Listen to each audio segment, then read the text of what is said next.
Hello, I'm Dr. Tydell, and I'm going to be your AP151 lecture instructor for this semester. That's Introductory Human Physiology. So I wanted to let you know how to run the Canvas lecture page um, for 151 and some of the resources that are available for you there. First off, Canvas is only available for registered students for any individual class. So if you are waitlisted, you are not going to be able to see the Canvas page until you actually get registered in the class. But there is a syllabus quiz that needs to be completed.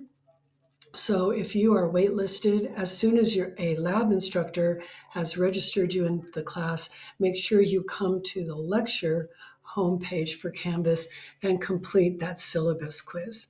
I think most of you know how to run Canvas because you've probably taken courses at Cerritos before. But if you haven't, let me show you where to find the Canvas pages. This is the Cerritos College homepage, cerritos.edu. And across the top here, you'll go over to the quick links.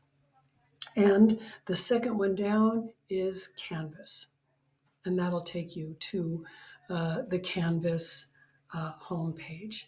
I am actually going to get out of there because my computer hasn't been working very well today and I don't want any extra tabs open.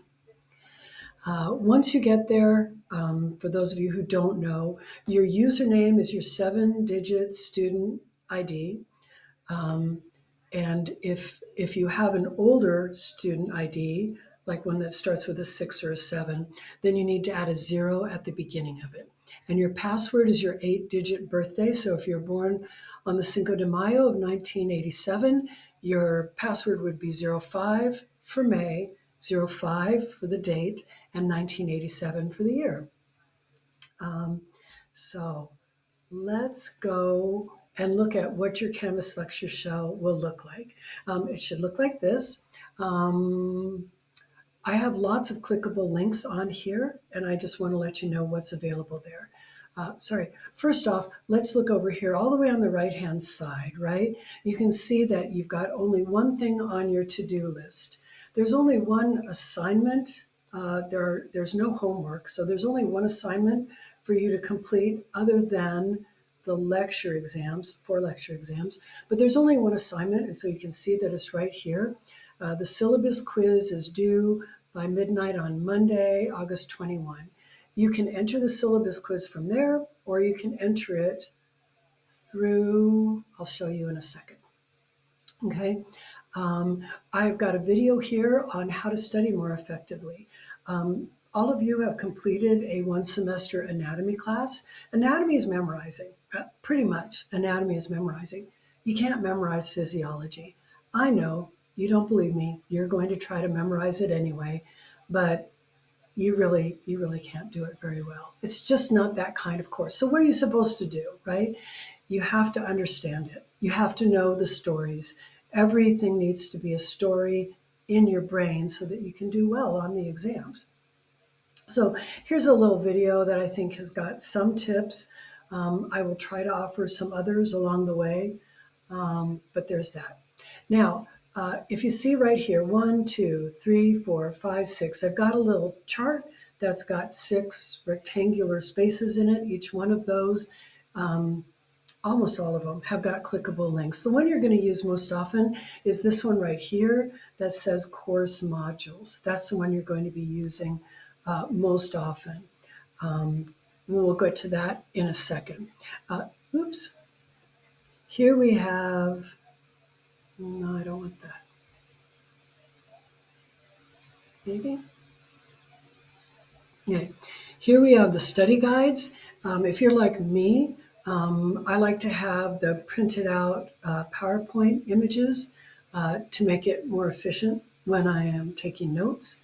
Those are available in 2 places, but one place is right here in the study guides section. Okay. Another place, oops, sorry. I was talking about 2 different things. The PowerPoint slides are available in the PowerPoint section. So great. Then what is available in the study guides section? The study guide, those are the actual study guides. And I think it is really a smart strategy to print out your study guides and to bring them to lecture every day that there's a lecture. And the reason that I think that is a smart strategy is if you read through the questions on your study guide, then as you are listening to my lecture, your brain will go, ooh, that is the answer to something that's on the study guide, and it just manages to keep you more focused and on the information, and it makes the lecture time more productive for your success in the course. So I recommend you print out the study guides, bring them to class every day. The PowerPoint slides, I think that they're useful. You can do 4 on a page, but that's up to you. Okay, you can find the lecture syllabus here, but I will be giving you a paper syllabus with the paper lecture exam schedule. I'll be giving you that on the first day of class. You need to hold on to that syllabus at least long enough for you to take that quiz. Okay, because when you're taking that quiz, yes, it's going to be done by a proctorial. You're familiar with that. But when you're taking that quiz, you are going to need to have the syllabus and the schedule in front of you because there are questions on the quiz that are going to be like what topics are on exam 3. I don't expect you to memorize it. I just expect you to look at the answers and to answer it correctly on the syllabus quiz. Okay? This stuff down here, that is just a couple of the 151 labs that I've got lectures for. Last semester, students found that useful for their lab studying, but those are the only 2 that I have any information for you on the 151 lab. All right, so let's just look at course modules for a second. Let me get rid of this. Okay. And then let's go here and let's see if we can find our lecture page. Good. Okay, now this one is active. It's not just. So if you click on course modules, you will notice that there's a course module just for the syllabus quiz, right? And you can enter the syllabus quiz right there. The syllabus quiz requires you to use Proctorio. This is the only time you'll use Proctorio.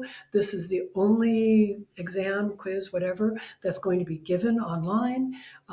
You do need to use you need to use Google Chrome in order to take it, and you need to use Proctorio. So when you go here, oh, it didn't break. When you go here, you will see that it's open book, open notes, have the paper course syllabus with you, make sure you've got Proctorio. In my experience, when I don't have Proctorio extension enabled on my Google Chrome, I get an error message on this page. All you have to do is go to getproctorio.com. You click it once. It'll put Proctorio onto your Google Chrome. You do have to use Google Chrome to take it. And then you can just, when you're done and you've successfully passed the syllabus quiz, then you get 3 tries.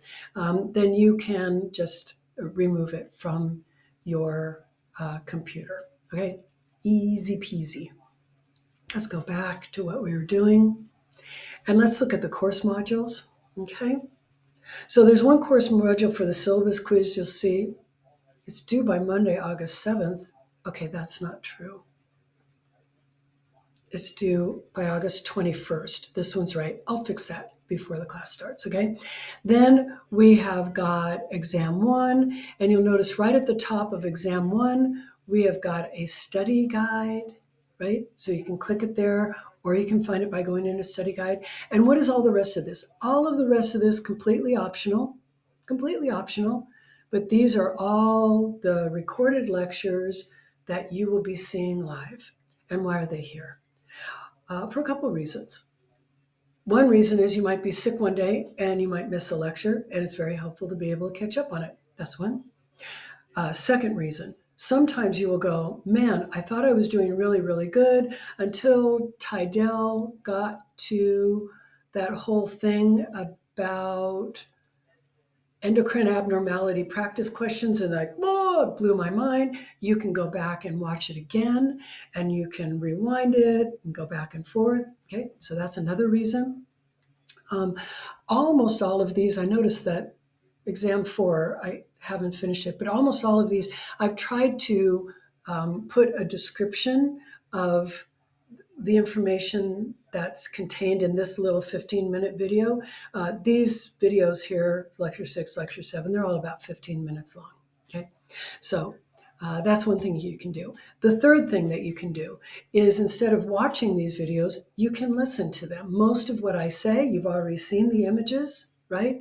And so it can be very useful to listen to the descriptions while you're doing something else, while you're waiting in line at Starbucks, while you are commuting, while you are watching your niece's soccer game, okay, or folding laundry. You can listen to these things, and I think that's another reason to use them, but they're completely optional. All right. Let's see, is there anything else that I need to tell you about? Syllabus is here. Study guides are here. PowerPoint images are there. I think that's it. All right. I'm really looking forward to meeting you guys this semester. And I think hearing how well you impressed your 150 instructors in spring, I am hoping that you're going to enjoy physiology, because physiology, for those of you who are going into a nursing or a PA program, physiology is really the beginning of your program. It really is. By the way, you do have an online tutor available for you. Her name is Jane. You'll find her down here at Tech Connect Zoom. Okay. And Jane is already, God, is she finishing up her second year of her nursing program? And if you want to know how important physiology is to mastering the material once you're in the program, ask Jane. All right. I'll see you soon.